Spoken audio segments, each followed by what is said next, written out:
recently one of his bosses in Texas, Chris Young, first team All Ivy member in both basketball and baseball.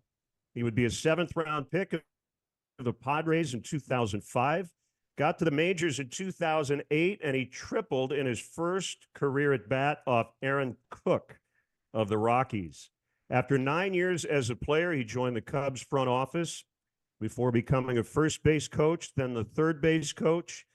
He would end up in Boston as a bench coach for Alex Cora, and then on to Texas as the associate manager, where he would be part of a World Series winning staff in 2023. And one last thing before Chris takes the stage here, and I don't know if I've ever shared this with Will, but when I was a young baseball fan, maybe 12 years or so, and his dad was playing for the Giants, when I first heard of Max, I was convinced his last name was Venerable. And yeah, it's a true story. And I'm sure Will has heard that happen to him at times. But I looked up the definition of venerable. Quote, accorded a great deal of respect, especially because of age, wisdom, or character. And while I hope to never mispronounce your name again, Will, I can't think of a more appropriate word to describe you, your youthful age notwithstanding.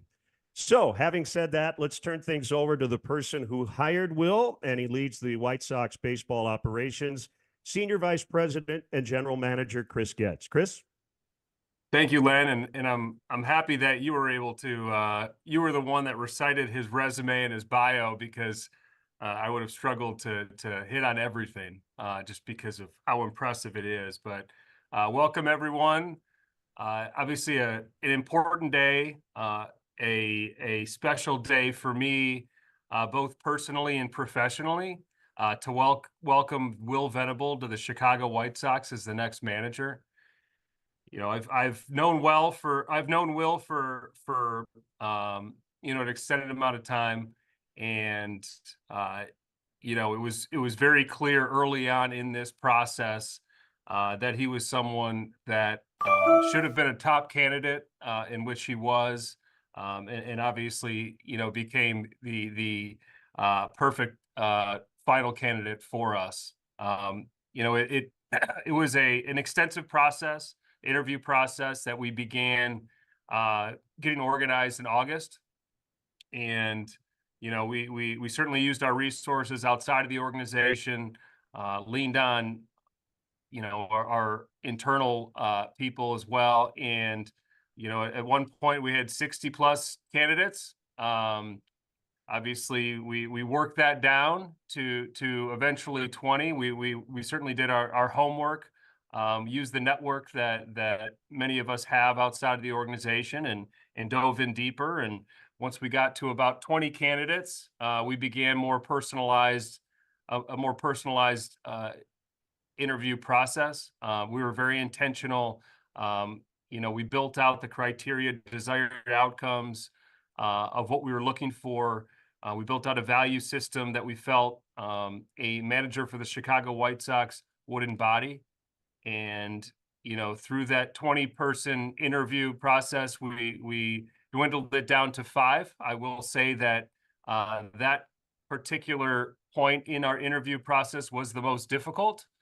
And then once we got down to our finalists, we had a final group of 5 that we brought in person here in Chicago, met with our baseball ops group. We had panels. We created different scenarios. I spent more time with each individual. And then it became very clear through that process that Will Venable was the right fit for us. I look forward to diving into this with him. I view him as a tremendous partner. He's someone that, you know, you've heard, you know, his resume, his bio, but what really stands out for him is the person. You know, he's someone that grew up in the game, obviously played it himself, you know, a 2-sport athlete, someone that, you know, when his days were finished as a player, he jumped right into the front office, worked his way up the coaching ranks, worked under some tremendous potentially future Hall of Famers and Alex Cora and Bruce Bochy. And now to bring such a talented person, someone that's so well coveted around the league, to